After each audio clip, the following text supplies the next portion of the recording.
Insyaallah akan dinasibkan oleh beliau Dr. Murniati Mukhlisin, Dr. Murniati Mukhlisin, dan insyaallah yang bertajuk Managing Personal Indonesia. Apa itu? Lebih lanjutnya waktu dan tempat dipersilakan. Insyaallah dalam berapa? 10 menit. 30 menit atau 40 menit ya? Insyaallah 40 menit insyaallah. Ingatkan saja nanti kalau udah bosan, ayo kita break. Ya. Oke, waktu itu kita silakan. Ya, Mas Huda, dan alhamdulillah kita bisa berkumpul di sini. Alhamdulillah. Dan nasta'inu wa nasta'inu wa nasta'inu silakan. Kita ayat di dalam adalah syukur la ilaha illallah wa rasul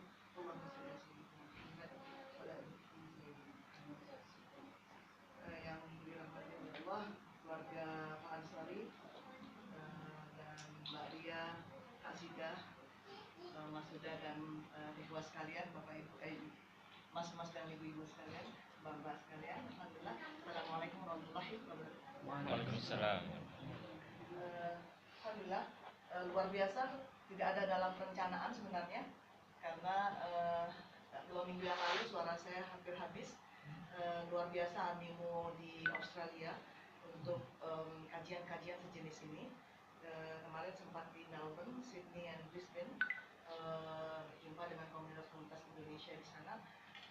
Luar biasa karena ternyata hal-hal yang seperti ini jarang sekali dikupas. Dan kalau mau tuntas mengupasnya bukan 40 menit, tetapi 10 jam. Langsung Mas sudah pusing gitu 10 jam. Ya, tapi insya Allah ini hanya sebagai introduction. Kak Sida, if you don't understand, I can switch to English. This is just small introductions for me. Kalau misalnya ada yang mau dilanjutkan lagi, nanti kita bisa berakhir. Mungkin ngajinya ke UK. Jadi jumpa kita di sana nanti insya Allah di Manchester tanggal 6 Agustus saya di sana mengupas tentang persiapan pernikahan dan keuangan keluarga. Ya, dan ada juga di Nottingham tentang kematian dan keuangan keluarga. Nah, orang pada heran ketika saya di Mekah 2 bulan yang lalu di Februari, para akhwat billah insyaallah semuanya hafizatul Quran, karena banyak yang komunitas Indonesia juga di sana menghafal Quran. Kaget, kok kajiannya judulnya kematian dan keuangan keluarga? Apa itu katanya? Terus ketika dikaji, oh berarti begini, ada kaitannya antara mati dengan keuangan.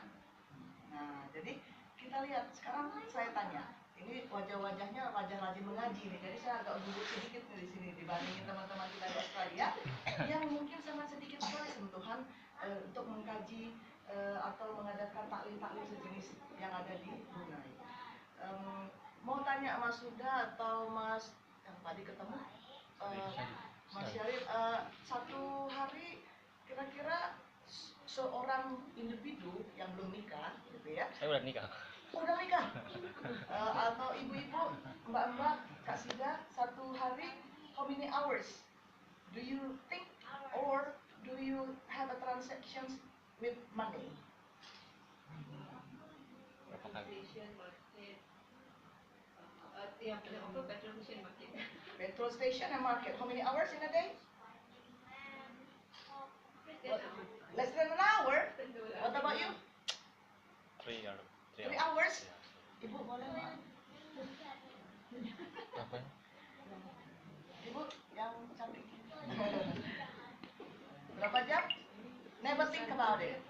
Karena Gemah Ripalo Jenawi Brunei sudah memberikan banyak fasilitas, petrolnya sangat murah sekali dibandingin UK. Tidak ada masalah di sini, semuanya mudah. Mbak Rahma ada berapa jam? Luar biasa. Ini pertama komunitas yang bingung berapa jam mikirin uang. Ternyata, Mas sudah jawabannya apa?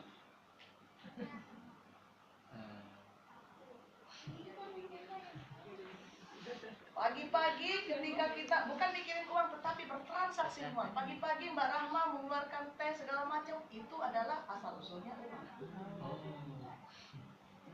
Ketika pergi sekolah, beli petrol, itu ke petrol station is about money.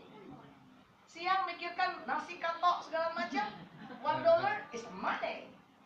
Ya kan? Ketika sholat di masjid Nurul Iman, Allahu Akbar. Ini rakaat berapa ya? Ya kan? Oh, ini utang dengan Mas Huda dibayar belum ya? Aduh, kayaknya Mas Huda lagi nungguin ini. It's about money. So, begitu luar biasanya keuangan kita atau kita berhubungan dengan uang itu hampir 24 jam. Ketika mimpi, Syarif nih mimpi, ini istri sama keluarga udah dikirimin duit belum ya? Langsung terbangun, belum dibayar, belum ditransfer, cepet buka laptop. Pernah ngerasa kayak gitu nggak Mas Syarif? Pasti pernah. Kan? Jadi atau mimpi apapun yang berkaitan dengan uang sering kita merasakan, sehingga kita gelisah karena uang. Dan ternyata di surat Al-Isra dari 60 sampai 61, 62, 63, 64 sudah disebutkan bahwa memang ada perbualan antara iblis dengan Allah yang disuruh sujudnya kepada Adam tetapi ditolak oleh iblis karena merasa Adam lebih hina daripada iblis. Kemudian di ujung ayatnya Allah terus mengatakan oke, karena sebagai hamba Allah maka iblis itu diberikan atau dikabulkan permohonannya, yaitu diminta ditangguhkan, ya kan? Begitu kan ceritanya. Kemudian terakhir apa? Kata Allah, godalah manusia itu dengan berjalan kaki atau menaiki pasukan kuda sendiri atau dengan teman-temanmu. Apa yang diberikan kata kunci? 3 hal yang Allah katakan kepada iblis. Godalah manusia itu di auladi, bukannya di amwali wal auladi wa'idhum. Ada 3. Godalah manusia itu dari harta-hartanya, melalui harta-hartanya, melalui anak-anaknya, dan melalui janji-janjimu. Ila yudhi'uhum ila ghurura. Jadi ada kata-kata Allah di baliknya itu yang mengingatkan kita semua, hati-hati nih. Ada janji itu janji palsu sebenarnya. Janji yang tidak ada. Tapi kita ternyata ayat-ayat itu kita lewat-lewatkan saja, seharusnya menjadikan kita termenung, menjadikan kita takut. Kalau begitu yang harus kita bentengi adalah 3 hal ini. Karena disitulah iblis akan menggoda kita siang, malam, pagi, sore. Iblis yang datang ke Brunei tentunya yang sudah pengalaman berhijrah. Iblis yang datang ke Brunei tentunya yang sudah S2 kalau untuk Mas Huda, yang pintar pastinya. Iblis yang datang yang menggoda ke rumah ini adalah iblis yang tahu bahwa Pak Ansori itu ahlinya IT. Begitu semua iblis-iblis yang menggoda kita siang, pagi, dan malam. Nah, maka dari itu kami merasa yang hal-hal seperti ini penting. Makanya kalau kita ini kan ya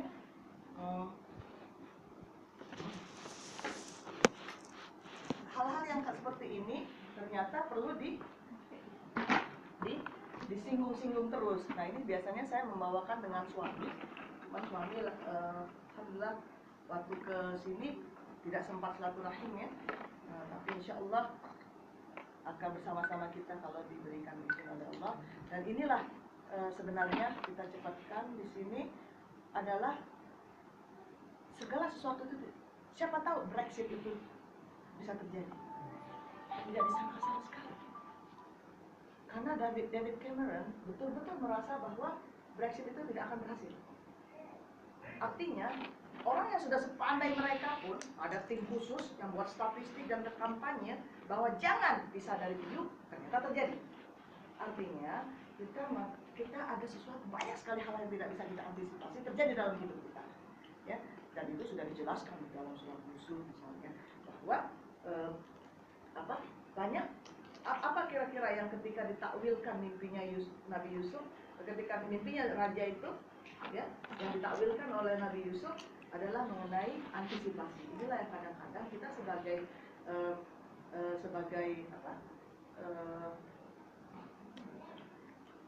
sebagai umat Islam yang membaca ayat ini lewat-lewat saja.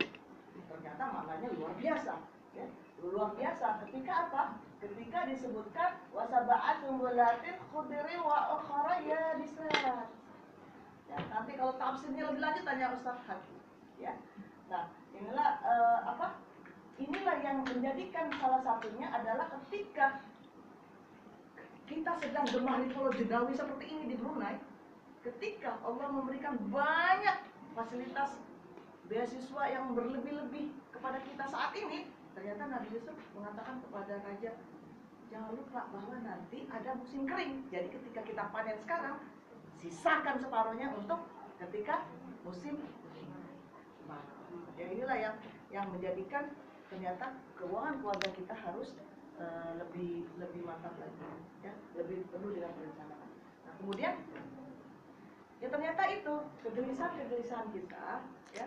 Makanya kasih that this is in English, so you don't catch up with my language.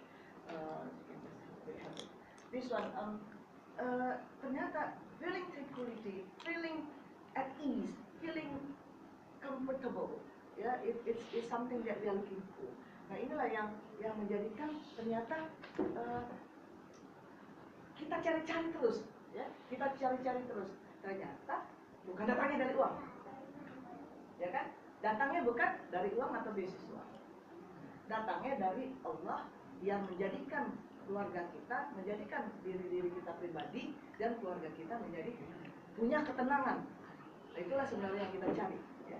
Sebenarnya yang kita cari setiap manusia itu seperti itu, atau beasiswa yang dicari.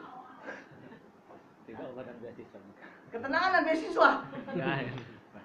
Ya pastilah kita tidak ada larangan untuk menjadi kaya raya, makanya banyak sekali tips-tips bagaimana mencari kaya raya dan sebagainya. Tapi yang penting adalah bagaimana supaya hidup kita itu ada uang ketika masa lapang, tenang. Ketika masa defisit, Allah berikan cobaan, juga tenang. Karena ketika kita banyak merencanakan, ketika kita ada rasa tawaduk, qanaah, maka datanglah ketenangan itu, feeling sakinah. Dan ternyata itulah yang kita harus minta dari Allah, ya. Seperti a'udzubillahi minasyaitonirrajim wallazi anzala sakinata fil qulubil mu'minina liyazdadu imanan ma'a imanihim. Inilah yang ternyata Allah lah yang menurunkan feeling tranquility yang dalam hati kita, ya. Dan inilah yang kita cari-cari setiap hari. Oke. Nah, wajah-wajah sakinah, wajah-wajah tenang itu dalam keluarga seperti ini misalnya, ya. Seperti ini yang memang tidak, kalau kita selfie, kalau kita foto selfie itu biasanya pasti senyum, ya, pasti tersenyum. Maka dari itu ini fotonya nggak dapat foto-foto yang ngaji di sini, jadi saya ngambil foto orang. Ya, nah ini ada buku kecil sebenarnya, tapi nanti saja kalau misalnya ada di Indonesia silahkan dicari kalau minat, ya. Terus bagaimana? Apa saja sih yang harus diatur, ya? Harus apa saja yang inilah dalam talk kami, dalam training kami biasanya menunjukkan bahwa perlu adanya pengelolaan pendapatan, income. So we need to manage income, ya. Perlu memanage kebutuhan-kebutuhan, perlu memanage impian-impian keluarga, ya. Dan perlu memanage ketika kurang, ketika lebih, ya, dan ketidakpastian, ya. Nah, ini biasanya kalau kami ngasih talk ini 2 jam sendiri yang managing income, terus yang ini 2 jam sendiri. Sebentar saya ini, ya. Oh iya.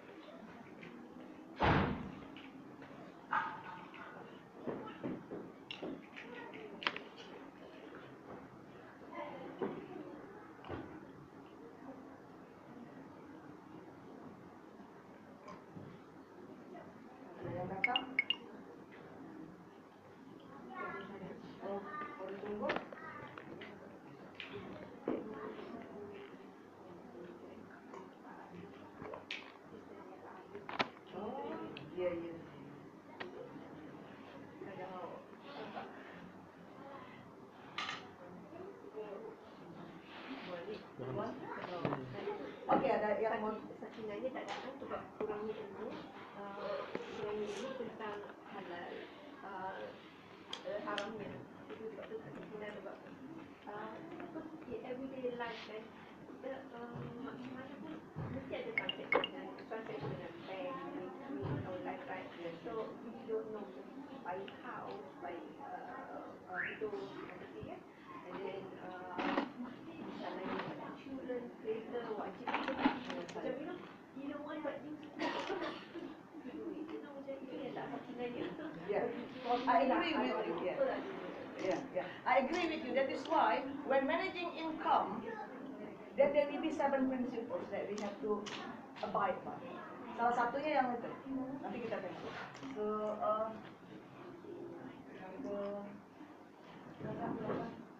oh ya Pak.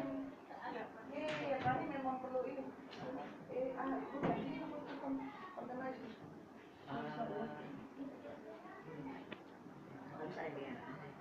Kak Sida, I totally agree with you. But halal and tayyib, yeah, is so broad that unfortunately we live in a foreign country, non-Muslim country. What we think about halal is only food and drink. Seluruh aspek of life itu banyak sekali. Di seluruh di tempat nanti kita ceritakan, dan that is actually something that we normally focus. That is why in one session I have to discuss 2 hours just to discuss the 7 principles. One of them is halal and tayyib. And if really you want to talk about halal and tayyib itself, I need another 2 hours. Saking banyaknya yang kita harus kerjakan itu kan. Jadi canggih sekali ternyata ketua PPI ada ini. Apa tadi bilang tadi? Oh, LCD juga. Oh, LCD kan. Dari sini. LCD. LCD ada pada. Bawa LCD juga. Bawa LCD. Ada baik. Oh, dia lagi ada di depan. Biasa presentasi. Right. Okay. Yes.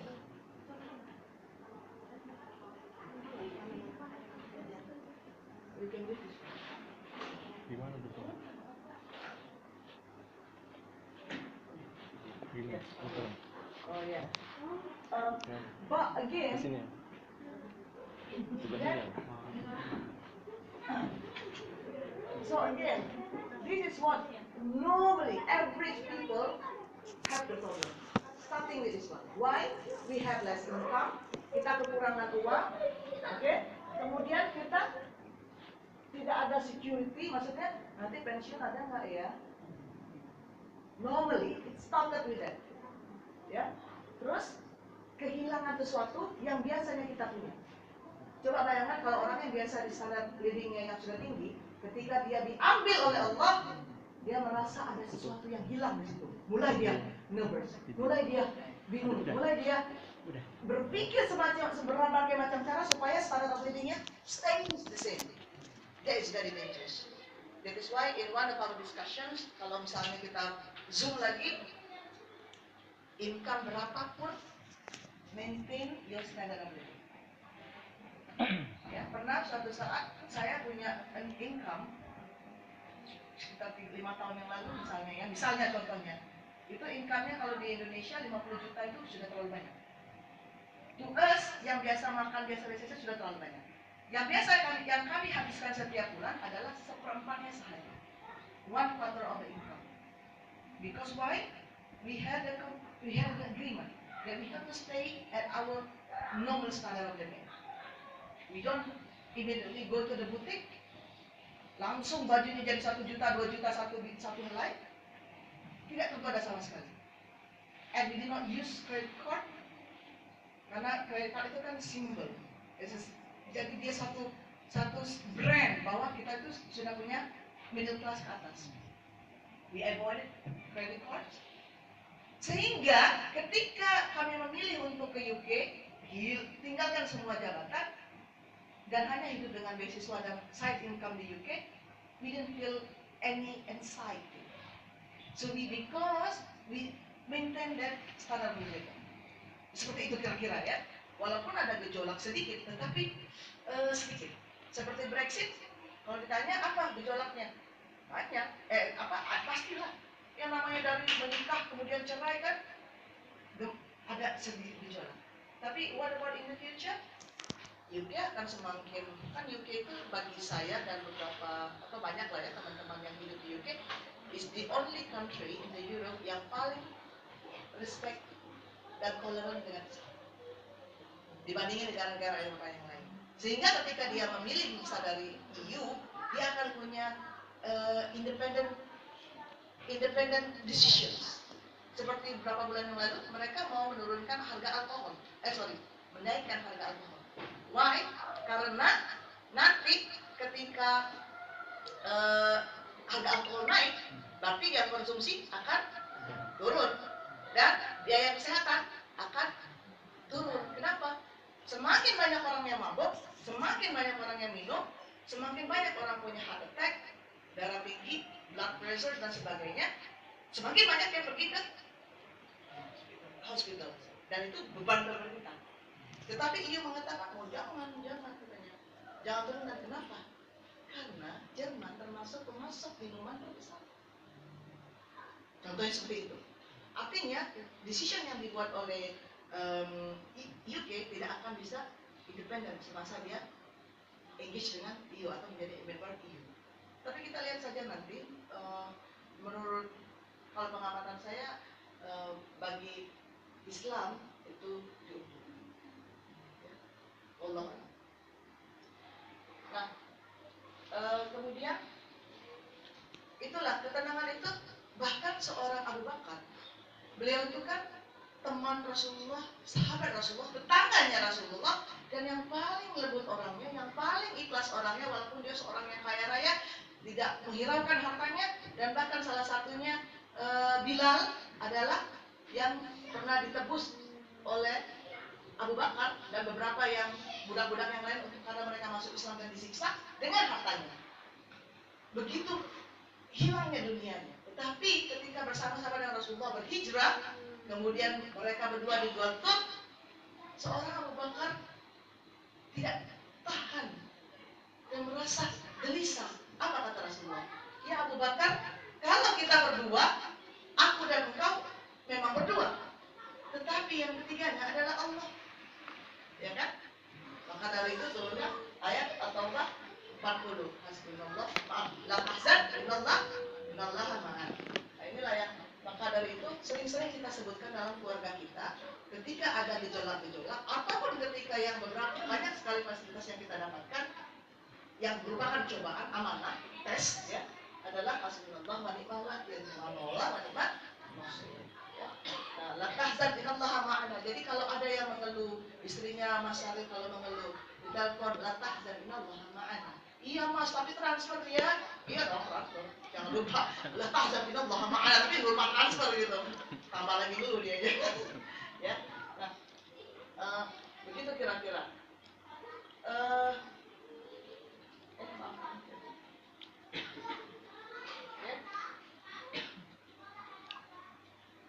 Nah inilah pertamanya ketika kita ingin tahu bahwa kita itu what happened to our income. Kayak kata Kasidah tadi, something wrong with feeling whether it is halal or not, whether what we have been engaged with is halal or not, banking, insurance, whatsoever. Inilah yang memang pertama kali kita harus cek. Buka kantong kita, buka dompet kita, tanya dengan dolar-dolar Brunei itu apakah dia halal masuk di situ. Nah, maka dari itu kita kenalkan 7 prinsip ini. 7 prinsip yang kalau kita mau bahas 7 ini 2 jam sendiri. Dan kalau kita mau bahas satu-satu tadi, satu-satunya 2 jam sendiri. Nah inilah yang menjadikan saya banyak menulis di koran-koran, ya, di Kompas, di Republika, mengenai ya macam-macam tentang keuangan keluarga. Silakan di browsing Murniati Sakinah Finance, ya, banyak sekali yang saya sudah tulis. Nah, salah satunya ini yang tadi yang kasih dan tanyakan, ya. So kalau kita ngomong melihat lagi keuangan keluarga kita, apakah selama ini sudah halal dan baik, apakah sudah benar bawaannya, kita cek bersama-sama. Jakarta, dari Bojonegoro, dari Magelang, dari Malang, dari mana? Apa dulu niat? Jangan-jangan datang ke Brunei niatnya memang untuk mencari kekayaan, sehingga ketika Allah memberikan kekayaan itu hanya seperti itulah yang kita dapat. Padahal sebagai hambanya Allah, kita harus berorientasikan kepada ibadah. Mencari kekayaan itu untuk apa? Mencari pendidikan itu untuk apa? Ya, sehingga kita harus renew our niat, ya, dan pastikan orientasinya selalu ibadah. Ya. Kemudian yang kedua, fokus hal yang thayyib. Ya. Kalau yang niat ini innamal ma'al niat. Ini memang luar biasa karena setiap niat ini adalah perbuatan ini tergantung dari niatnya. Nah, inilah yang harus kita pastikan. Ya kan? Dan yang kedua, ternyata halal itu sudah harus naik tingkat. Seperti dalam Al-Baqarah 168, A'udzubillahi minasyaitonirrajim. Kulu mimma fil ardi halalan thayyiban. Wa tattabi'u khutuwati syaitan innahu lakum aduwwun mubin. Jadi ya manusia, makanlah yang apa yang di bumi ini yang halal dan baik saja. Dan jangan ikuti jejak syaitan karena syaitan adalah merupakan musuh nyata bagi kita. Nah, inilah yang ini yang saya suka sekali membahasnya, Kak Sida, because not only food, ya, bukan soal makanan. Kalau kami di UK selalunya diskusi seperti itu. Apakah makanan yang ada di pasar itu ada babi? Apakah ayam yang dibeli ini datangnya dari halal butchers? Apakah ada kandungan E4071? Apakah soybean emulsifier-nya terbuat dari soybean atau dari daging babi atau sapi yang tidak dipotong secara Islam? Diskusinya banyak sekali yang seperti itu. Tapi jarang sekali kita mendiskusikan apakah keuangan kita selama ini sudah halal atau sudah halal dan thayyib. Apakah yang kita bawa-bawa di dalam kantong kita itu sudah halal milik kita? Sekarang kita tes. Berapa banyak yang kita bawa ke rumah, gajinya Mas Syarif, harta-harta yang di rumah itu, berapa persen milik kita?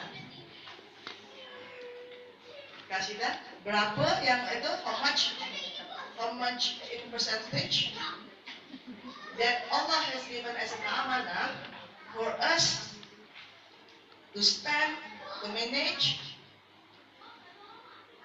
in terms of assets in the house, or you have land, piece of land, goods, whatsoever, and the income that you always receive every month, berapa persen jumlahnya milik kita? Berapa persen? Sorry? 3/4 kenapa? Why? 75%? 25%? Milik siapa?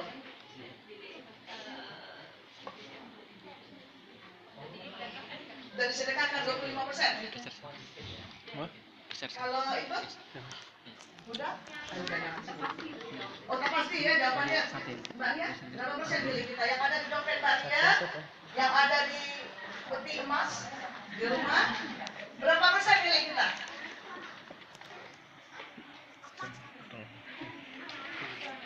Berapa persen milik kita? Sorry? Yang kita pakai saja milik kita, selebihnya milik suami, milik orang. Kalau gitu boleh dong saya minta ya. Berapa persen Bu? 70%. Ini pertama kali saya dengarnya sangat rendah dibandingin negara-negara yang lain. Berapa persen Mbak yang milik kita? Di dalam dompet, yang di dalam yang harta kita yang selama ini kita punyai, yang amanahkan Allah, berapa persen milik kita? Berapa persen amanah Allah? Buat orang kecil. 99% itu cuma 99 karat emas. 97,5. Itu siapa? Kenapa 2,5-nya? Zakat. Emangnya zakat 25%? 25% zakatnya? Ya, setuju? Seluruh orang yang saya tanya sama jawabannya, hebat. Baik itu di London, baik itu di Amerika, di Kanada, kemarin di Australia, jawabannya sama, tapi tak ada yang jawab 75% macam Kak Sida. Saya kira zakat. Nah, sekarang maka dari itu banyak keluarga-keluarga muslim reluctant to pay zakat karena merasa 100% yang kita bawa ke rumah itu ada milik orang lain yang harus kita keluarkan dari 100%, ya kan? Nah, maka dari itu tidak banyak zakat yang terkumpulkan di Indonesia. Tahu nggak berapa potensi zakat di Indonesia? Pernah baca? Pernah pengen tahu? Atau tidak peduli? Nama siapa? Zaki. Pernah nggak Zaki dengar? Baca? Nggak pernah?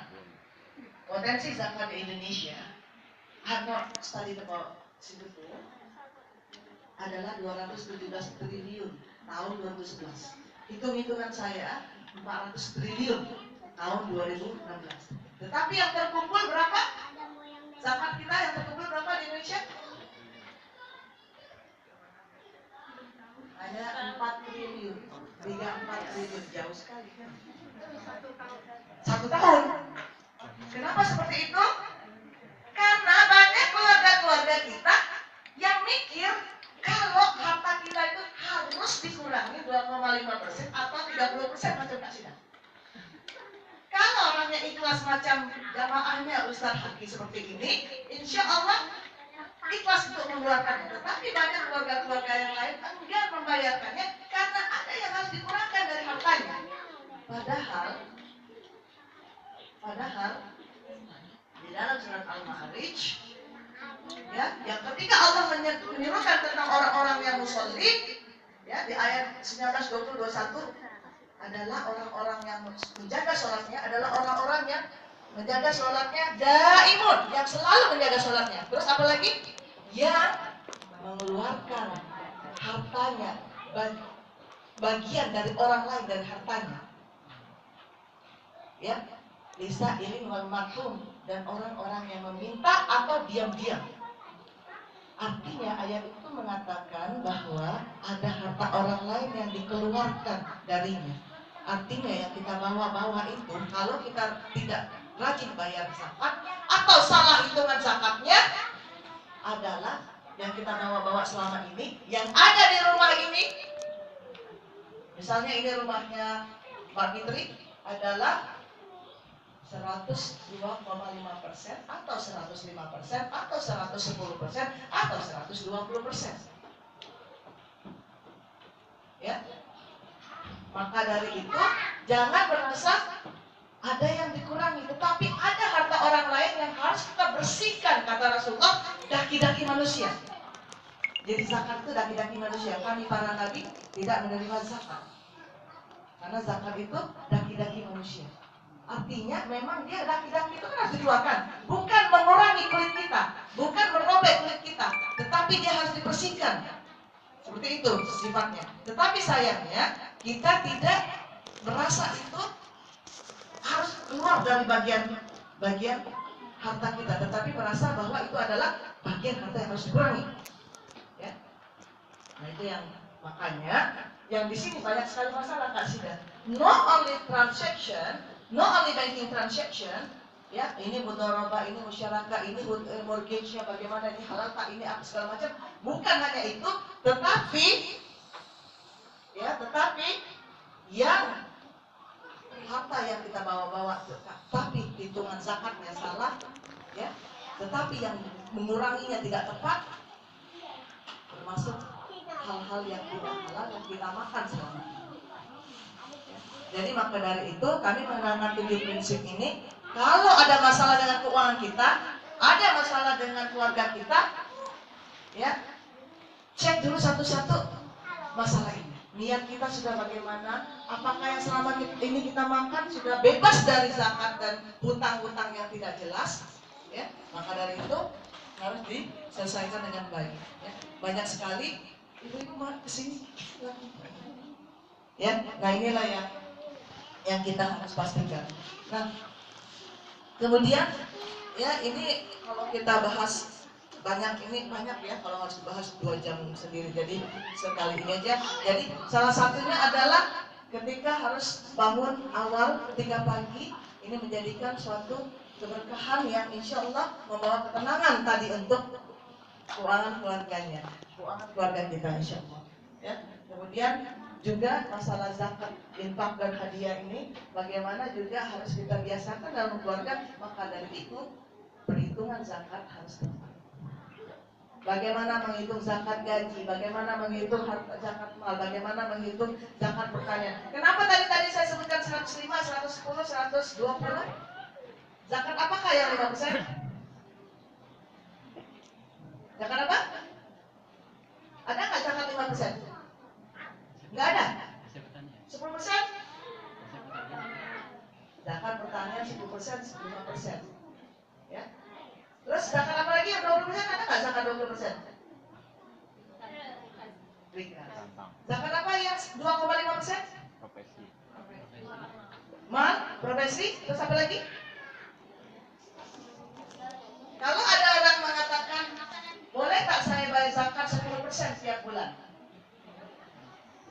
Jadi gini, ada yang bertanya, saya punya harta di Indonesia, ya, punya rumah di Indonesia, tetapi saya juga punya rumah dan aset di UK, di London. Kami berdua, suami istri, punya pendapatan tiap bulannya. Saya kan pusing tuh, ngitung-ngitung zakat macam-macam. Bagaimana kalau saya bayarkan 10% saja tiap bulan? Boleh tidak? Boleh? Tidak boleh. Kenapa? Bayangkan. Karena kalau zakat kan udah ada aturannya, jadi nggak boleh seenaknya ini, kecuali kalau kita udah porsinya zakat itu, terus yang lainnya itu niat kita untuk sedekah atau apakah atau mengikuti yang dulu. Ya, semua dengan itu sih. Lelah. Bolehlah. Ini pertama ya, jadi jamaah Ustaz Haki luar biasa. Jadi baru kali ini yang dengarnya kalau di Australia semua bilang boleh. Kalau memang boleh, kenapa tidak Rasulullah Shallallahu Alaihi Wasallam ajarkan kita zakat 10%? Kenapa tidak 10% saja supaya memudahkan umatku? Ternyata ada zakat bermacam-macam. Ada zakat ekor, ada zakat kilo, ya kan? Tidak semudah itu, maka dari itu kita hitung baik-baik. Jangan dipikir 10% besar. Dulu waktu saya di gereja, saya kan dulu non muslim, ya. Waktu di gereja ada persepuluhan namanya, ya, diambil dari gaji kotor, ya. Nah itulah yang dibayarkan oleh kaum Nasrani sampai sekarang. Jangan ikut-ikutan dengan mereka karena memang semuanya sudah diatur. Diajarkan Rasulullah, kita mengikuti sunnahnya, mengikuti juga aturan-aturannya, termasuk urusan zakat. Kalau memang itu memberatkan umatnya, Rasulullah yang pertama kali yang mencabutnya. Tahu berapa rakaat sholat kita wajib pertama kali? 50. Terus kenapa jadi 5? Ditawar oleh siapa? Siapa yang ngajarin? Nabi Musa. Pintar-pintar di sini kayaknya saya pulang aja. Ya, luar biasa. Artinya Rasulullah sudah memikirkan banyak hal supaya hidup kita itu mudah. Ya, nah inilah yang harus kita pastikan, termasuk juga urusan waris. Jangan sampai yang kita tinggali harta-harta waris tidak halal. Ini 2 jam sendiri kalau saya harus membahas soal hubungannya keuangan keluarga dengan waris. Ya, nah itu nanti kita diskusikan lagi. Ya, termasuk juga ketika ada masalah keuangan, ada masalah gejolak rumah tangga. Ya, ini yang salah satu prinsipnya adalah bagaimana kita membiasakan untuk bertaubat, beristighfar dan bersyukur tanda tak mengeluh. Ini ibu ini lain. Kalau bersyukurnya alhamdulillah ada tapinya. Gimana kabarnya ibu? Kumaha ada mah? Sehat aku neng, tapi ya begini dah. Itu mah nggak bersyukur. Ternyata memang manusia itu diciptakan untuk mengeluh. Innal insana halu'a.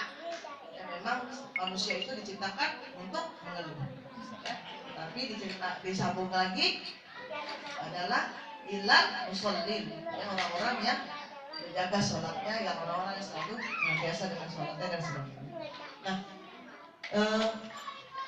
di sini seperti kata Kak Sida tadi, ya, ini ada kalau mau silakan ya. Ya, ini ada halal, ada haram, ada syubhat. Dan inilah setiap hari kita bersentuhan dengan ini.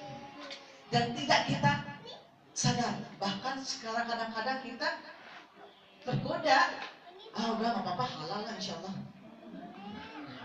Karena mentang-mentang disebut pakai insya Allah jadi halal. Padahal kalau tidak ada ilmunya, bisa-bisa yang kita makan itu banyak yang syubhat dan haram. Ya. Padahal kata Rasulullah, halalun bayyin, haramun bayyin, bainahuma masyarakat, yang harus kita tinggalkan ketika ragu-ragu. Ya. Nah, seperti inilah kira-kira kalau ya Soekarno sama Hatta pun malu melihat kita yang suka sekali dengan korupsi. Yang banyak sekali harta-harta yang kita makan itu tidak jelas dasarnya. Ya. Nah, makanya kita sendiri untuk cakupan halal dan thayyib yang tadi sudah disentuh oleh Kak Sida, ini yang kita harus pastikan supaya yang ini keuangan syariah itu harus kita dalami ilmunya, karena itu juga termasuk salah satu yang kita bersentuhan dengannya. Ya, baik itu di Indonesia, di Brunei maupun di Singapura, banyak sekali yang harus kita perhatikan mengenai keuangan syariah. Dan ketika berurusan dengan keuangan syariah, tidak perlu harus ke bank syariah, tidak perlu harus ke asuransi syariah baru kita membicarakan keuangan syariah. Bagi itu yang belajar tentang sains, IT, engineering, chemical, apapun yang dipelajari, apapun ibu rumah tangga, jabatannya statusnya ibu rumah tangga atau guru atau dan sebagainya, harus belajar tentang keuangan syariah. Mengapa? Karena tadi 24 jam, hampir 24 jam kita berinteraksi dengan uang. Kalau kita ada ilmunya, yang bagian chemical, ketika membeli barang-barang untuk menjadikan alat-alat untuk dites di lab, tahu bahwa membelinya dari sumber yang halal. Ketika menjadi engineer, ketika dia membangun jalan, dia tahu kalau dia mencuri uang rakyat atau tidak dengan mengurangi pasokan pasirnya. Maka dari itu kita juga ibu rumah tangga tahu ketika kita keuangan syariah, ketika berhutang dengan kawan yang datang ke pengajian, hutang jilbab, hutang baju, ketawa. Ternyata betul dong. Sudah lunas atau belum akad hutangnya, betul atau tidak? Nah, jangan-jangan selama ini kita hutang-hutang tetapi tidak jelas. Sehingga ketika kita meninggal dunia, ternyata hutang jilbabnya belum dilunasi. Tidak sah harta waris ketika ada hutang yang belum terlunasi. Walaupun hanya 1 lembar jilbab. Mbak Rahma tolong ditanya satu-satu, ini hutangnya yang mana aja? Sudah lunas atau belum? Ya, jangan sampai hutang ini banyak, jenis-jenis hutang banyak lagi. Itu nanti kalau kita mau bahas tentang soal zakat waris dan wasiat berkenaannya dengan keuangan. Ya, bagaimana jenis-jenis hutang itu bukan hanya hutang. Apa aja hutang yang kita tahu? Hutang apa aja? Pasti ini hutang jilbab aja. Apalagi? Hutang budi, hutang janji, terus apa lagi? Atau nazar, apa lagi? Hutang apa lagi? Sorry? Hutang puasa atau fidyah, terus apa lagi? Ketika ditanya, baru mikir, ternyata banyak hutang kita. Apalagi? Hutang zakat yang tak terbayar. Maka dari itu mari kita tanya orang tua ya di rumah. Walaupun bukan orang tua duluan yang meninggal ya, siapa tahu kita dulu yang meninggal. Tanya baik-baik, adakah hutang kita, dicatat hutangnya. Nah inilah yang menjadikan kita kadang-kadang lupa tentang pencatatan hutang, padahal di surat Al-Baqarah 282 apa bunyinya? A'udzubillahi minasyaitonirrajim. Ya ayyuhalladzina amanu idza tadayantum bidaini ila ajalin musamma faktubuhu wal yaktub bainakum katibun bil 'adl. Dan seterusnya ila akhir. Luar biasa ayatnya, tetapi kita baca tiap hari lewat-lewat aja. Padahal Allah menyerukan kita orang-orang yang beriman untuk menuliskan transaksi kita berhutang. Kalau tidak ada yang sanggup untuk menuliskannya, maka carilah orang yang adil untuk menuliskannya. Tapi kita lupa untuk itu, sehingga banyak sekali sengketa utang yang terjadi di dalam keluarga kita. Ketika kita ingin menghitung hutang waris, harta waris, ada hutang-hutang yang belum terbayarkan di situ. Ya. Nah, inilah yang harus kita perhatikan. Tapi lagi-lagi ini 2 jam sendiri kita harus diskusikan, karena ribanya, gorornya, maisirnya seperti apa, dararnya seperti apa, ya. Kemudian ada yang dolim atau tidak, ada yang barang-barang yang haram itu seperti apa. Ya. Nah inilah yang perlu kita perhatikan 6 hal ini, makanya ada diskusi sendiri mengenai ini. Yang haram itu ternyata sedikit. Ya. Karena apa? Hanya 6 yang dilarang oleh Allah. In general, hanya 6 yang dilarang oleh Allah, yang 94-nya diperbolehkan. Tetapi kalau kita tidak ada ilmunya, yang seperti ini, yang 6 ini yang kita tabrak-tabrak, sehingga terlalu banyak, terasa banyak. Kalau dia merasa banyak sepertinya, ya, sehingga kita tidak tahu ilmunya.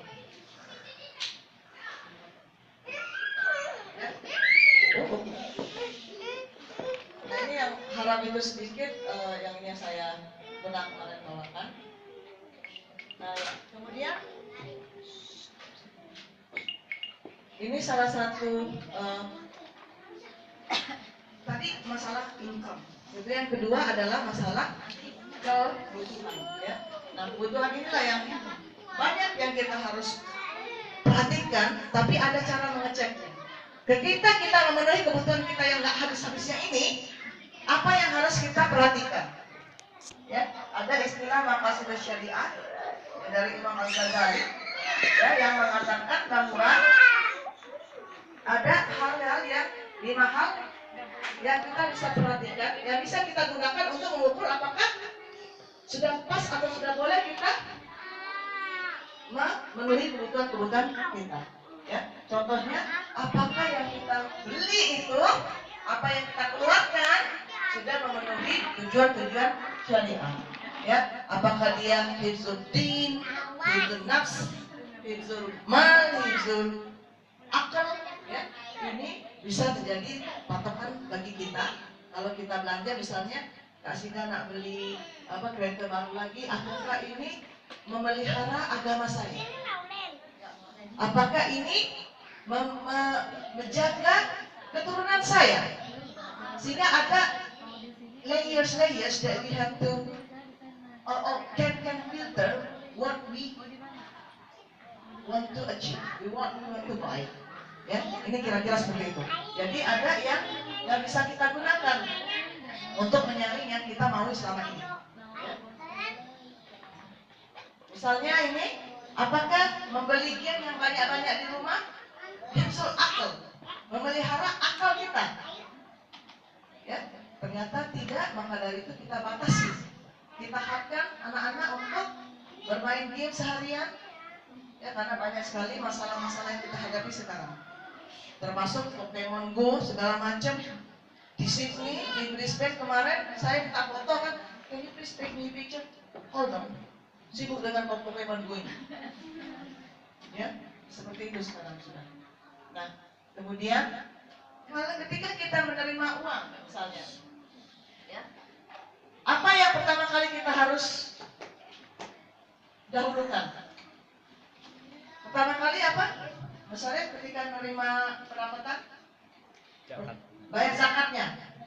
Kalau Mas Andi, Mbak Andre, ketika menerima gaji misalnya dulu waktu di Indonesia, Bayar utang lagi. Baik, dibaca. Ya bayar utangnya. Jadi ini yang kurang Mas Andre. Memang bayar zakat betul, tetapi yang paling penting adalah memastikan hutang-hutang dibayar dahulu, ya. Maka dari itu, ini yang harusnya kita perhatikan. Ada tidak hutang-hutang yang selama ini kita belum terbayarkan. Jadi apapun ketika uang datang ke rumah, ya biasanya ibu-ibu kalau uang gajian pertama kali kemana? Ibu-ibu gajian pertama kali ke mall? Kemana? Utang juga. Ke orang tua. Ternyata memang susah saya di sini, semuanya udah benar. Ya, biasanya ke mall dulu sebelum ke Baitul Mal. Ya. Ke Baitul Mal dulu sebelum ke Baitul Mal. Itu kebanyakan ibu-ibu yang di Indonesia. Ternyata yang di Brunei bayar utang dulu. Terus apalagi kasih orang tua dulu. Nah jadi kira-kira inilah ketika kita ingin buat perencanaan keuangan, yang pertama kali kita harus selesaikan hutang-hutang dahulu. Ya. Kemudian benar tidak zakatnya, hitungan zakatnya, kemudian kita segerakan keluarkan. Nisabnya bagaimana, haulnya berapa, sampai berapa, dan kapan harus diberikan. Barulah kita memikirkan pendapatan atau kebutuhan rumah tangga. Kebutuhan rumah tangga sehari-hari sebulan berapa disisihkan, kemudian pendidikan, ya, kemudian ada emergency fund dan pensiun dan atau investasi. Inilah kira-kira bayangannya. Mungkin saya hanya skip saja. Ya, ini kemarin karena di Australia, kira-kira kalau mau buat perencanaan, dan kami biasanya dalam keluarga kami selalu buat perencanaan seperti ini. Ya, buat perencanaan berapa pendapatannya, kemudian kalau dikurangi hutang, dikeluarkan zakat gaji, zakat harta, keluar orang tua dan sebagainya, kita buatkan seperti ini. Dan bagaimana kalau kita berikan ke keluarga berapa biayanya, biaya makanan sehari-hari sampai sebulan berapa disisihkan, kemudian child education, emergency fund, ya, kemudian pension fund kita sudah dipikirkan, investasi kita sudah dipikirkan, ya. Ini kira-kira garis besarnya, ya.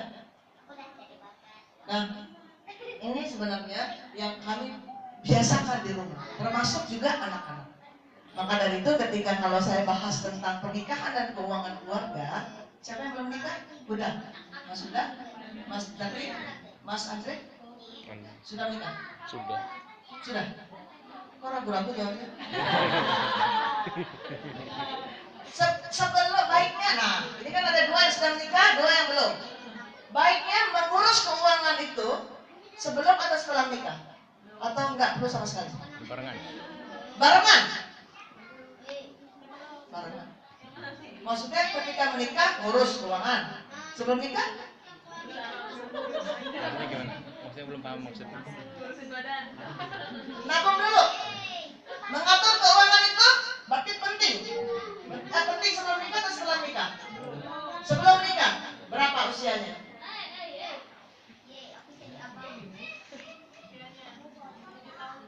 7 tahun? Kenapa 7 tahun? Berapa tahun? 7 tahun. Kok sudah 7 tahun ketawa 7 tahun? Berarti enggak. Ya.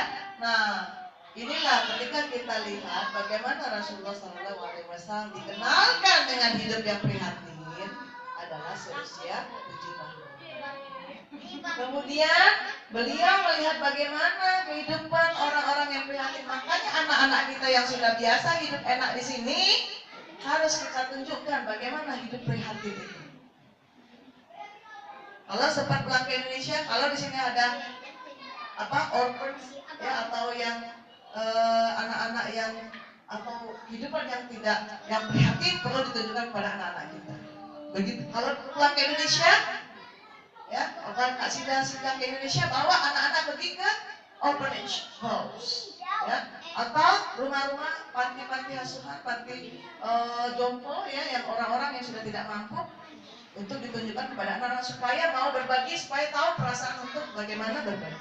Nah inilah yang kurangnya kita memberikan exposure kepada anak-anak kita sehingga mereka merasa hidup itu enak. Tidak dikasih marah, ya kan? Tidak dikasih ngambek, beda-bedain sama anak orang lain. Betul kan? Hampir semua anak-anak kita seperti itu. Ya, maka dari itu kita usahakan ketika 12 tahun lihat bagaimana Rasulullah ikut pamannya untuk berdagang. Lagi-lagi beliau melihat alangkah harus bekerja keras ketika harus makan makanan yang halal. Sehingga Rasulullah pernah mengucapkan bahwa sesungguhnya ya Rasulullah, apakah pekerjaan yang terbaik itu? Ada yang bertanya kan? Apa jawab Rasulullah? Pekerjaan yang dibuat oleh tangannya sendiri. Itulah pekerjaan yang baik. Artinya yang kita buat dengan usaha kita, dengan tenaga kita, sehingga yang kita makan itu terasa nikmat karena memang hasil kerja kita. Maka dari itu banyak yang Rasulullah larang. Jangan kamu berspekulasi, judi. Jangan kamu mengira-ngira yang sesuatu yang tidak pasti ketika berbisnis, karena menggunakan khayalan, perkiraan, hitung-hitungan yang tidak masuk akal. Ya, judi itu kan begitu. Ya, keluarga saya memang biasa ketika saya sama-sama dengan keluarga inti saya, seperti itu kehidupannya. Ya, maka dari itu ketika saya lihat mereka berjudi, minum minuman keras, ya, terus tidak jelas agamanya apa, percayaannya apa, sehingga saya memutuskan untuk minggat dari rumah, pergi ke Jakarta, tamat SMA, karena tidak kuat melihat hal-hal seperti maksiat-maksiat seperti itu dalam keluarga. Padahal saya belum belajar Islam, tetapi secara nature saya melihat bahwa tidak tepat kalau seorang hidup dengan kebiasaan-kebiasaan seperti itu. Kemudian saya berazam, kalau nanti saya punya keluarga, saya mau punya keluarga yang soleh, keluarga yang soleha. Karena ketika saya SMA, saya ada beberapa teman saya yang keluarganya keluarga yang Muslim yang mempraktekkan Islam. Sehingga saya jatuh cinta ketika datang ke rumahnya, anaknya cium tangan, sholat sama-sama ketika azan, kemudian ngaji. Saya lihat ini sangat kontras sekali dengan keluarga saya. Saya ingin keluarga saya seperti ini. Saya pergi lagi ke tempat keluarga saya yang lain, keluarga teman saya, soleh sekali, anaknya cium tangan bapaknya dan sebagainya. Saya bilang, ini yang saya mau. Maka dari itu karena saya tidak kuat melihat maksiat-maksiat yang ada dalam keluarga, saya putuskan untuk minggat ke Jakarta tamat SMA. Ya, tamat SMA, alhamdulillah Allah berikan hidayah. Bukan hanya hidayah untuk memeluk Islam, ya, minggat dari Bakahuni ke Merak, dari Lampung. Siapa dari Lampung? Dari Tanjung Karang? Istri Lampung. Saya Lampung di mananya? Di mana Lampung? Saya di Teluk Betung. Banten. Kampung Sawah. Lampung. Kampung Sawah. Saya dulu minggat dari Kampung Sawah. Oh iya. Saya enggak di Lampung, kuliah di Keluarga Lampung. siapa? Saya kuliah di Lampung, istri dari Lampung. Di mana? Kuliah di Unila, Oke, di Unila. istri dari Lampung juga. Oh, saya di Teluk Betung di Pempek 88, Kupang Depan. Kupang. Iya. Banyak pempek-pempek. Pempek, itu pempek salah satu pempeknya di saya. Tante. Saya minggat di Kampung Sawah besar karena saya menjemput bibinya teman saya, pamannya teman saya. Saya terpaksa menggunakan uang amanah mama untuk diberikan kepada ii saya, mungkin bibi. Ini bayaran untuk beli spray. Saya bawa ke rumah mungkin, saya bilang 35.000 rupiah tahun 91, lumayan besar ya. Saya bilang saya mau bawa ini, saya mau mingat. Diam-diam saya pergi ke Kampung Sawah, saya bilang ke pamannya teman saya bilang ayo kita pergi, kita jenguk Nina, teman saya di Jakarta. Pamannya pikir, wah ini benar ini katanya. Berarti sudah komunikasi dengan Nina. Sampailah kami di Jakarta, Nina yang kaget. Ngapain kamu di sini? Karena saya bukan dari keluarga yang tidak mampu. Jadi kenapa saya diam-diam gitu kan? Minggat sama pamannya lagi. Dan dia pun tinggal dengan pamannya di Jakarta. Dia bilang, kamu nggak bisa tinggal di sini, saya kan juga numpang. Nah kemudian saya datang ke keluarga saya yang non muslim di sana, ternyata mereka tidak bisa menerima saya karena ternyata sudah ada teman orang pribumi. dulu tahun 90-an itu gapnya sangat jauh sekali antara Chinese dan indigenous ya. So itu mereka bilang, tante saya bilang, kenapa kamu temenan sama orang Indonesia, orang pribumi? Mereka pasti jahat, mereka pasti suka bohong, mereka pasti suka mengajakin kamu berbuat yang tidak baik. Jadi dia tidak menerima saya di sana, sehingga saya terpaksa bingung karena tidak tahu mau kemana. Akhirnya dikenalkanlah dengan Persatuan Chinese Muslim Tionghoa di Jakarta. Dapatlah saya keluarga angkat, alhamdulillah sempat bekerja di Jakarta 2 tahun di bank, sampai ketemu dengan yang alumni yang baru datang dari International Islamic University Malaysia. Ya, maka dari itu saya diajarkan untuk kuliah lagi, alhamdulillah dapat mendapatkan beasiswa, sehingga berjumpa dengan suaminya Mbak Rahma, Mas Ansori ya. Jadi kami satu kampus dengan Bang Haki, Ustaz Haki, ya satu kampus. Ya, alhamdulillah bisa kuliah di Malaysia, tinggal di Malaysia, kerja di Malaysia. Kemudian ya dapat beasiswa penuh di sana, terus S2 di Indonesia, dapat beasiswa lagi, dan kemudian tahun 2011 ke UK dapat beasiswa lagi. Jadi memang saya begitu banyak kemudahan dari Allah. Mungkin salah satunya karena saya memilih Islam. Ya, dan ini adalah tentunya berkah dan nikmat Allah yang tak putus-putusnya. Maka dari itu, setiap saya mempelajari Islam, ada nilai-nilai di sana yang luar biasa menurut saya mau praktekkan. Tapi sayangnya kita yang ngaji tiap hari lewat aja ayatnya. Ya, nah inilah yang kita akan lihat sampai mana. Nah ini juga pernah nggak di dalam keluarganya Mbak Ria bicara dengan suami apa yang kita inginkan, ingin dicapai dalam masa tahun depan, atau 5 tahun lagi, atau 10 tahun lagi? Pernah nggak dibincang-bincangkan dengan suami? Pernah tidak dicatat dan ditulis baik-baik bagaimana mencapainya dan sebagainya?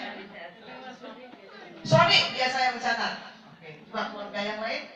Mas Andre, pernah nggak Mas Andre diskusi sama istri? Andi, ya. Manggilnya Andino. Andino. Ya. Belum. Kenapa? Kenapa? Ya baru juga. Baru dia nikah. Iya. Jadi nggak perlu didiskusiin. Ya perlu didiskusikan. Ya, ini banyak sekali keluarga-keluarga Muslim Indonesia tidak pernah duduk bersama-sama untuk diskusi apa itu yang harus kita capai. Bukan hanya diskusi, tapi dituliskan. Bukan hanya dituliskan, tapi bukan hanya dipraktekkan, tetapi dipikirkan bagaimana supaya mencapai cita-cita tadi, impian-impian tadi. Dan ini terjadi di banyak anak-anak. Misalnya contohnya ya, nanti 1 tahun ke depan, ya 1 tahun kita mau renovasi rumah 100 juta misalnya yang ada di Indonesia. Ya, kira-kira apa actionnya? Dari mana sumbernya? Biasa tidak kita diskusikan di rumah. Kenapa, Mbak Laila? Iya, kenapa ya? Mau nanya lagi? Soalnya kan bingung penghasilannya kan belum tentu gitu. Ya meskipun ada masukan income masuk, tapi kadang-kadang untuk hal itu masih jauh gitu. Jadi belum masuk planning. Itulah rata-rata keluarga Indonesia mikir seperti itu. Daripada pusing nulis-nulis yang nggak benar, nggak jelas, jangan ditulis. Ya, maka dari itu tidak ada pembicaraan diskusi di rumah mengenai keuangan. Ya, unfortunately kita tidak mendiskusikannya di rumah, sehingga apa yang kita hidup, apa yang kita belanjakan, nggak jelas untuk apa. Misalnya beli rumah, satu lagi. Misalnya waktu saya ke Doha, luar biasa keluarga-keluarga di Qatar itu, ketika dia bicara soal uang, ya mereka bicaranya seperti orang-orang Brunei. Uang yang lebihnya mau dikemanakan. Kalau saya bicara di UK, apalagi orang-orang yang beasiswa, uang yang kurang bagaimana mencarikan? Tahu aja. Tahu aja. Kalau di sini kan gembar Pak Jonawi, nggak pernah dibicarakan. Kalau di Doha, apa dia bilang? Bu, gimana sih? Kan saya udah beli rumah waktu liburan tahun kemarin. Nanti tahun ini saya mau pulang lagi. Ini ada uang sisa saya investasi. Ini mau beli apa? Masa beli rumah lagi sih? Maaf ya. Gitu. Artinya kita tidak pernah membicarakan dengan suami kalau lagi banyak hartanya, lagi diberikan Allah kemudahan, ini untuk diapakan? Tetapi tidak simpel jawabannya, nggak bisa kita jawab. Ya Bu, sekarang harusnya simpan untuk beli emas saja. Emas lagi turun harganya, naik. Nggak bisa diberi nasihat seperti itu. Harusnya ditanya, 5 tahun lagi ibu mau ngapain? Keluarganya mau ngapain? Kalau keluarganya mau pergi haji 5 tahun lagi, berarti investasinya harus begini. Jangan ditanya dibaliknya. Nah begitulah sebenarnya takwilnya mimpi raja yang bertanyakan dengan Nabi Yusuf yang tadi. Ya kan? Nanti ada 7 tahun masa subur di mana kita akan harvest, dan nanti ada 7 tahun masa pencekik. Maka sisakanlah, jangan dipetik. Apa bedanya? Apa bedanya padi yang dipetik sama dikeluarkan dari gabah dengan tidak? Apa bedanya? Awet kalau tidak dipetik. Itu ada strategi-strateginya. Coba bayangkan yang dalam gabah yang disimpan dalam gudang dibandingkan dengan yang sudah jadi beras, itu yang lebih awet adalah yang masih dalam gabah. Ya. Nah ternyata itu yang tidak kita praktekkan dalam keuangan kita, makanya kita sebut, oh udah kita beli rumah aja lagi deh, karena kayaknya orang lain belum beli rumah. Ikut-ikutan. Ya. Nah jadi seperti itu. Maka dari itu kita harus perhatikan yang kalau untuk bahasa 1 tahun apa saja yang harus dicapai, 5 tahun apa saja yang dicapai, dan long term apa saja yang dicapai. Ya, ini jam berapa ini diingatkan saya? Ya. Nah di UK sekarang lagi marak-maraknya pergi haji dari UK karena kuotanya masih sedikit yang mengisi dan sangat mudah aplikasinya dan lumayan murah. Makanya saya nulis di balik kisah mahasiswa berhaji. Ya, silakan baca di Republika. Ada tahun kemarin ada 40-an, sekarang lebih lagi, hanya 70 juta rupiah 2 minggu di sana Mekah Madinah, termasuk Jeddah, dan tidak perlu antri. Zulhijjah itu 2 bulan lagi kan, bisa masukkan paspor, insya Allah berangkat. Masuk paspornya sekarang ini, nggak perlu kemarin, nggak perlu bulan kemarin. Bahkan kadang-kadang tidak mau travelnya ngambil terlalu awal. Paling-paling sebulan sebelum berangkat baru diambil paspornya. Ya, mudah sekali. Nah, inilah yang ini sampai jam berapa ini sudah selesai? Ini baru jam 3. Sudah jam 3. Jadi kita mau selesaikan saja? Selesaikan saja. Hah? Selesaikan saja. Maksudnya selesaikan berhenti dari sekarang? Slide-nya. Tanya jawab, oke, tanya jawab sekalian, nanti kalau itu nanti kita sama-sama lagi, ya.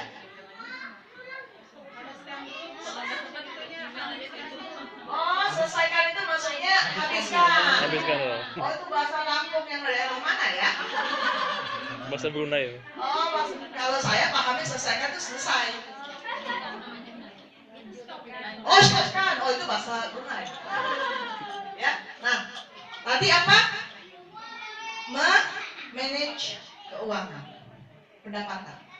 Kedua, memanage impian-impian keluarga. Ketiga, memanage ketika surplus ada uang banyak dan defisit. Ya, inilah yang menjadikan kadang-kadang kita tidak pasti. Makanya tadi ketika di awal saya sebutkan, make sure standard of living kita sama apapun terjadi. Ya, jadi ketika menikah Harusnya ada perjanjian seperti itu atau agreement seperti itu. Nah inilah pentingnya juga ketika menikah, apakah nanti kalau misalnya Mas Adina merasa keuangan nanti tidak cukup sehingga harus membolehkan istri bekerja, itu sudah harus dipastikan uangnya berapa untuk keluarga. Karena istri tidak wajib untuk mencari nafkah. Ada hubungannya dengan waris nantinya. Apa hubungannya? Mas Adina pun begitu. Ketika ada uang beasiswa, uang gaji, tidak harus atau tidak wajib memberikan semuanya untuk istri. Apa kata Rasulullah? Berapa banyakkah nafkah itu jumlahnya? Berikan apa yang kamu pakai, berikan apa yang kamu makan. Jadi istri bukan disebut nafkah kalau minta cincin emas tiap bulan. Ya, begitu juga istri ketika dia bekerja, hartanya tidak otomatis untuk keluarga. Sehingga harus ada perbedaan pemisahan aset dan harta antara suami dan istri. Kalau tidak nanti harta warisnya tidak jelas. Paham?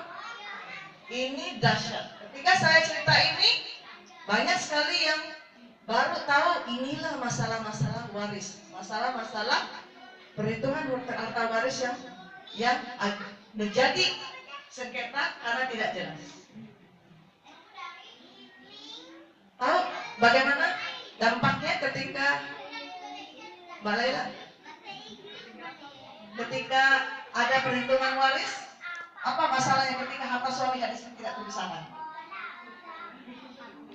Ketika suami meninggal, apa yang terjadi? Kan udah meninggal, masa berebutan lagi? Ya, oke, berebutan harta karena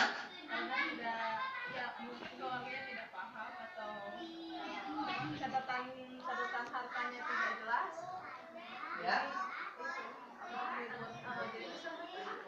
Oke, nanti kita lihat ya, nanti kita lihat di ujung.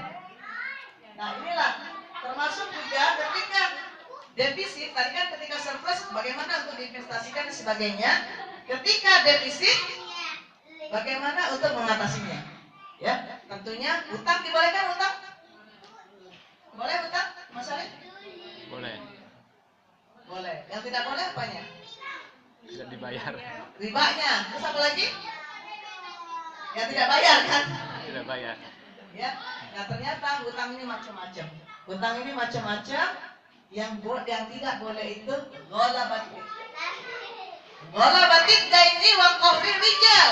Itu yang kita baca di surat Al-Baqarah kan? Apa maknanya? Menekan. Menekan. Penindasan. Itu penindasan orang lain. Tapi apa? Ghalabatik dain. Allahumma inni na'udzubika minal hammi wal hadan wa na'udzubika minal azmi wal kasal wa na'udzubika minal ghalabati daini wa qahri rijal. Apa belum itu?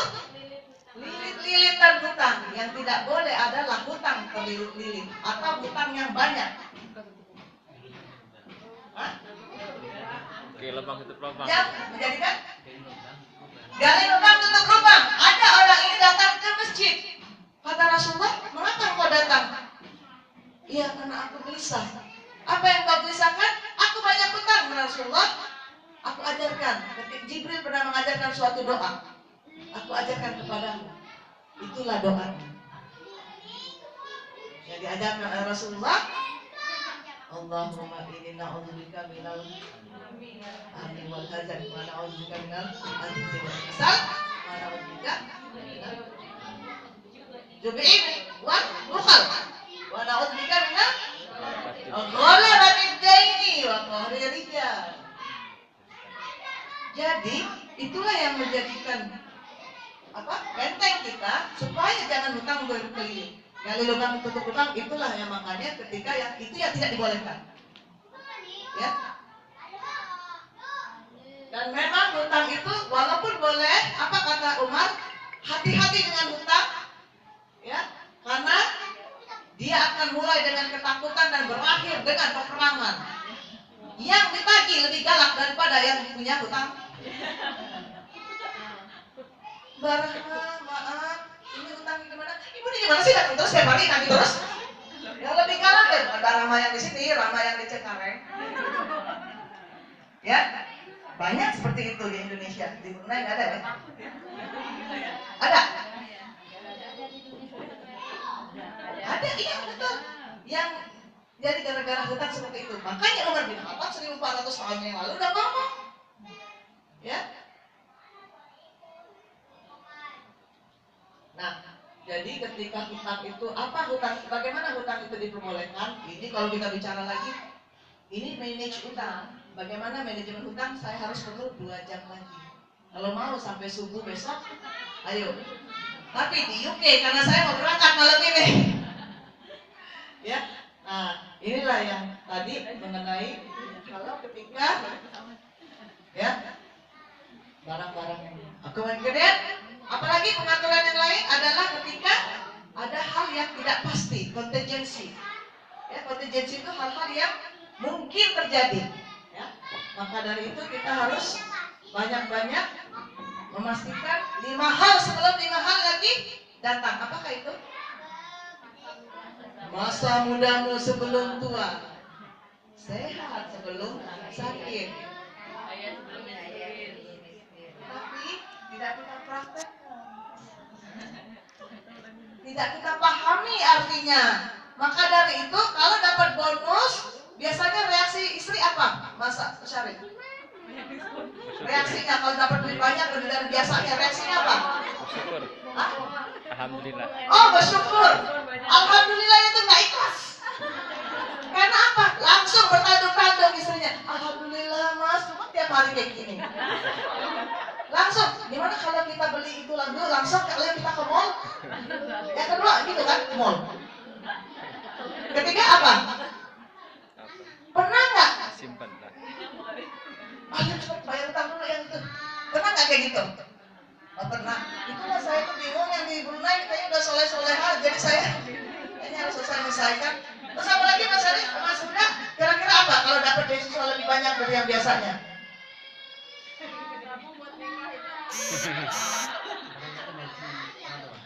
Orang tua, masih orang tua. Terus? Bangunin rumah untuk orang tua. Ya, nah inilah. Jadi itu salah satu tadi. Ketika surplus, memang tadi ya. Kaya sebelum miskin. Inilah yang menjadikan kita salah satunya mempraktekkan. Saya yakin kita sudah semuanya mempraktekkan, ya. Tetapi yang terakhir ini yang suka susah untuk menerjemahkannya. Hidup sebelum mati. Apa yang iya dong, silakan hidup. Makan aja. Pokoknya daripada mati nanti nggak bisa makan apa-apa lagi. Makanya apapun yang kita makan biasanya tidak kita hiraukan. Ya, biasanya seperti itu. Apalagi dalam keluarga kami ya. Jadi biasanya kami punya prinsip seperti itu. Makan aja sebelum nanti dari rumah sakit nggak bisa makan apa-apa lagi. Ya, sehingga kita makan yang apa-apa aja termasuk yang tidak halal. Nah ya, kemudian ini pasti banyak lagi ya. Nah, inilah sebenarnya yang kita inikan. Ketika bicara soal impian, ya, pertamanya ini sudah mau saya habiskan adalah motivasinya ketika di dalam surat At-Tahrim apa bunyinya? A'udzubillahi minasyaitonirrajim. Bismillahirrahmanirrahim. Ku anfusakum wa ahlikum. Nah. Jadi siapa itu? Yang disebutkan oleh Allah? Diri sendiri dan keluarganya, keluarga kalian dari sisa api neraka. Inilah yang kita tidak terjemahkan baik-baik ketika urusannya dengan uang. Karena yang kita pastikan itu sholatnya.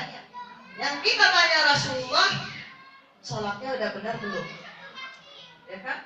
Udah tumaknina belum? Bacaannya apa? Yang kita tanya Rasulullah, puasa kita Ramadan ini sepertinya apa? Udah benar atau belum? Itu yang kita tanya kepada Rasulullah. Yang kita buka-buka kitabnya, hadisnya. Tetapi ketika masalah keuangan, tidak kita bawa Rasulullah. Kita tidak tanya Rasulullah. Ya, sehingga tidak komplit yang kita pelajari. Ya, kemudian kalau kita baca di hadis arba'in, ya di hadis arba'in salah satunya di Imam Nawawi, kalau kita merujuk ke kitab Imam Nawawi yang nomor 22, apa pertanyaan Imam bin Qalqal? Ya, Nu'man bertanya kepada Rasulullah, ya Rasulullah, jika seorang telah melaksanakan sholatnya yang wajib dan puasa di bulan Ramadan, tetapi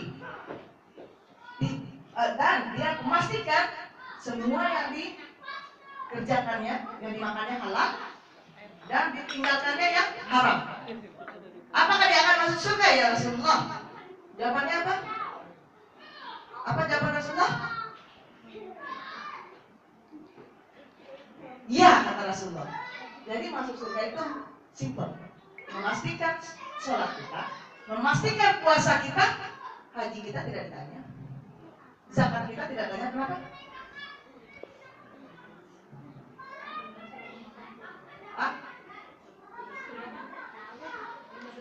Belum tentu semuanya mampu. Haji sama jawabannya. Jadi yang wajib tidak bisa diwakili adalah puasa dan sholat. Kemudian ada kata kuncinya yang sangat berat sekali. Apa itu? Aku memastikan yang halal saja yang aku buat, dan aku meninggalkan apa saja yang haram. Itu yang berat. Karena bukan hanya babi dan alkohol yang kita tinggalkan, tetapi semuanya yang berhubungan dengan uang, semuanya hubungan dengan minjam meminjam, semuanya hubungan dengan janji menjanji. Ini yang kadang-kadang tidak kita perhatikan. Yang kita perhatikan, yang kita salah-salahkan itu babi. Kasihan babi disalah-salah itu. Apa tuh itu? Peppa Pig. Iya. Ya. Nah, maka dari itu mari kita jadikan seperti di surat Al-Waqi'ah. Surat Al-Waqi'ah apa bunyinya? Terus di ayat yang ke-7, Ulu antum azwaja talata. Di ayat keberapa itu? Fa ashabul maimanah wa ma ashabul maimanah. Jadi pada saat nanti di yaumul hisab, di yaumul kiamat, itu ada 3 golongan. Bagian kanan, sedangnya bagian kanan dengan kitab di tangan kanannya. Bagian kiri, senangnya, susahnya, sedihnya, karena dengan kitabnya di bagian kirinya. Tapi ada di bagian wasabiquna sabiqun. Siapakah orang wasabiquna sabiqun? Adalah orang-orang yang sabiqun ulaikal muqarrabun fi jannatin na'im. Jadi orang-orang yang di tengah tadi dia berada di surganya Allah. Surganya Allah apa itu? Yang dekat dengan Allah, di surga yang penuh kenikmatan. Tetapi salatu minal awalina wa qalilun minal akhirin. Siapa yang protes? Tahu siapa yang protes? Siapa yang protes ketika ayat itu turun? Bukan protes, tanya. Apa soalannya? Tahu asbabun nuzul surat ini, ayat ini? Ya, katanya kalau sebagian yang terakhir ya sholat dengan awalin maupun akhirin, berarti katanya kami yang terbelakang tidak termasuk kepada yang itu. Kalau ini pintar banget. Salatu minal awalina wa qalilun minna. Gimana laka dzalik ya Rasulullah? Kata Umar bin Khattab. Kenapa? Sedikit golongan yang tengah tadi, itu kan asik golongan tengah. Golongan tengah itu yang ikut jalan tol, yang tidak dihisab, ya, yang tidak dihisab, yang ikut jalan tol. Tetapi dia terdiri dari orang yang paling banyak dulunya yang masuk Islam dulunya sebelum mengikut umat Muhammad, dan sedikit sekali di zaman Muhammad. Kata Umar bin Khattab, kok ini sulatun minal awalina wa qalilun minna. Maka 1 tahun kemudian turunlah ayat yang 39-40. Sulatun minal awalina wa qalilun wa sulatun minal akhirin. Sulatun minal awalin wa sulatun minal akhirin. Jadi ternyata ada kesempatan bagi kita yang sekarang juga akan menjadi wasariqun. Tetapi pastikan dulu yang tadi, jangan hanya bawa ayat-ayat Allah, jangan hanya bawa Rasulullah ketika urusannya sholat dan makan. Anak-anak baca doa ya, baca doa sebelum makan. Begitu tidur, bangun tidur, alhamdulillah, hilati. Tetapi tidak kita ajarkan anak-anak bagaimana supaya jangan berani berhutang dengan temannya. Pasti tanya anak-anak kita, dapat dari mana ini? Hutang, Bu. Siapa yang ngajarin? Ibunya. Ya kan? Maka dari itu kita ajarkan anak-anak ketika banyak mintanya, apa yang diajarkan oleh Rasulullah ketika Fatimah banyak meminta dari ayah. Ketika sudah menikah, ada yang tahu ceritanya? Apa? Ketika menikah, Fatimah itu Umi Abiha. Beliau adalah putri kesayangan Rasulullah, seperti seolah-olah ibu kepada ayahnya. Artinya, Fatimah itu banyak sekali mencurahkan kasih sayangnya kepada Rasulullah setelah meninggal Khadijah. Ya, sehingga dijuluki Umi Abiha. Tapi ketika menikah, diberikan pernikahan yang sederhana oleh Rasulullah. Makanya saya kaget ketika ada produk atau ada paket hutang pesta pernikahan 500 juta bisa dicicil 5 tahun rumah atau iya. Nah kemudian ketika menikah Fatimah harus menggiring gandumnya sendiri, ngurus anak-anak. Maka Ali menyarankan, ya Fatimah, pergilah ke ayahmu, dimintalah pembantu supaya meringankan bebanmu. Datang ke Fatimah, tidak aku berikan sampai ahli sumpah belum mati. Artinya tidak akan diberikan. Sedihlah Fatimah, pasti sedihlah seorang anak yang meminta dari ayahnya. Padahal kalau datang Fatimah, apa yang dibuat oleh Rasulullah? Dicium keningnya Fatimah, dicium tangannya. Saking sayangnya. Coba kita, kalau anak-anak udah dapat kayak gitu, mau minta pembantu, pembantu aja. Masa diminta 1 atau 2? Yang 1 buat gosok, yang 1 buat nyuci, 1 lagi ya? Oh, 1 lagi. Yang buat masak. Kan gitu orang keluarga Indonesia. Coba lihat di Jakarta. Pembantu 3, 4, kan? Pakai seragam lagi. Yang untuk bayi umur sekian pakai wajah seragamnya biru, putih-putih. Hebat kan? Apa kata Rasulullah? Ya Fatimah, ya Ali, kuberikan hadiah yang lebih baik dari apa yang kamu minta. Maukah engkau? Tentu saja ya Rasulullah. Tentu saja ya ayahanda. Apa itu? Bertasbih, bertakbir. Bertakbir 10 kali sesudah engkau menaikkan sholat, dan 33 kali masing-masing sebelum engkau beranjak ke peraduanmu. Itulah nasihat Rasulullah, itulah hadiah Rasulullah ketika Fatimah ingin banyak mintanya. Tapi tidakkah kita ajarkan itu pada anak-anak kita? Tidak. Yang kita ajarkan apa? Jangan sekarang ya lo, tipsnya itu kan udah ada duit, bulan depan ya. Tidak kita ajarkan zikir-zikir kepada Allah. Ya, jadi kalau nanti istrinya Mas Huda, kalau minta itu hadiahnya Mas Huda. Adek jangan minta banyak-banyak ya, coba zikir deh, zikir. Mas, kita ini berasnya habis, zikir dulu. Atau kita mau ke mall, ibu-ibu juga seperti itu. Ya, kadang-kadang bukan ada ibu-ibu, bapak-bapak juga suka belanja kan? Ketika kita ke mall, oke, kita baca doa sebelum masuk pasar. Waktu ada lewat yang sel, bapak coba zikir. Subhanallah, 10 kali ya Pak ya? Ya. Alhamdulillah. Allah Akbar. Keliling mall yang di bawah diskon hotel, 2 jam pulang-pulang nggak ada apa-apa Pak, kayaknya nggak rasa apa-apa di mobil. Ya gitu, karena sudah Allah cukupkan. Tiba-tiba Pak kita mau makan apa Pak hari ini? Tadi kan katanya. Coba Bu praktek besar ya. Kalau bapaknya puasa daun terus, atau ibunya, Bu kok malas masak? Kalau bapaknya praktekin ya, nanti Mas Adino praktekin ke istri, kok nggak nanya-nanya transferan? Biasanya nanya terus siapa? Enggak pernah Atau nanya. Mas Arif? Ya. Mas Arif namanya Mas? Sarif. Nanyain nggak transferan? Kadang-kadang. Kadang-kadang, suruh aja kan zikir. Udah 6 bulan, kok nggak nanya-nanya ya? Ya, karena diajarin zikir terus. Coba praktekin. Nah, saya serius, saya praktekin ke anak-anak.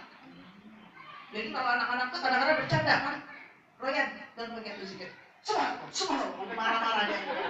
Subhanallah, nggak apa-apa asal dia sebut aja gitu kan. Alhamdulillah. Tuh, kami ajan. Gitu katanya kan. Iya. Jadi dia kalau saya ajarkan seperti itu dia biasanya dia mau. Nah, supaya Allah cukupkan. Jadi jangan terlalu banyak meminta, jangan terlalu kita banyak menuntut, banyak-banyak berzikir. Itu salah satu tadi kuncinya ya. Salah satu kuncinya. Maka dari itu menjadi foranes itu, jadikan kita nanti usul